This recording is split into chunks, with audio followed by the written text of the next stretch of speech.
നന്മയുടെ വെളിച്ചം ഉദിച്ചുയർന്ന പുണ്യദിനം.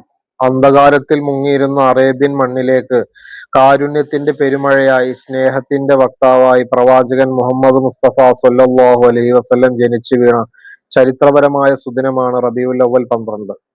ജീവിതത്തിലുടനീളം സത്യസന്ധതയും കാരുണ്യവും മുൻനിർത്തി ജീവിച്ച്, ഏത് പ്രതിസന്ധിയിലും ക്ഷമയും വിട്ടുവീഴ്ചയും കൈവിടാതെ ലോകത്തിന് മുഴുവൻ മാതൃകയായ അവിടുത്തെ ചരിത്രം കേവലം ഒരു കഥയല്ല, മറിച്ച് നമ്മൾ ജീവിച്ചു കാണിക്കേണ്ട ജീവിതരേഖയാണ്.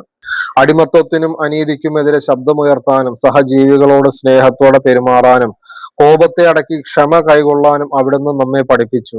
ആ പ്രവാചകന്റെ ഉമ്മത്തുകളാണെന്ന് അഭിമാനിക്കുന്ന നമ്മൾ അവിടുത്തെ ജന്മദിനം ആഘോഷിക്കുമ്പോൾ ആ സന്ദേശങ്ങൾ ജീവിതത്തിൽ പകർത്തുന്നുണ്ടോ എന്ന് ആത്മപരിശോധന നടത്തേണ്ടതുണ്ട്.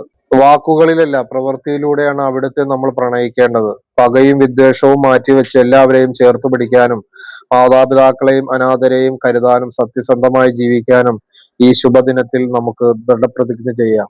എല്ലാവർക്കും എൻ്റെ ഹൃദയം നിറഞ്ഞ നബിദിനാശംസകൾ.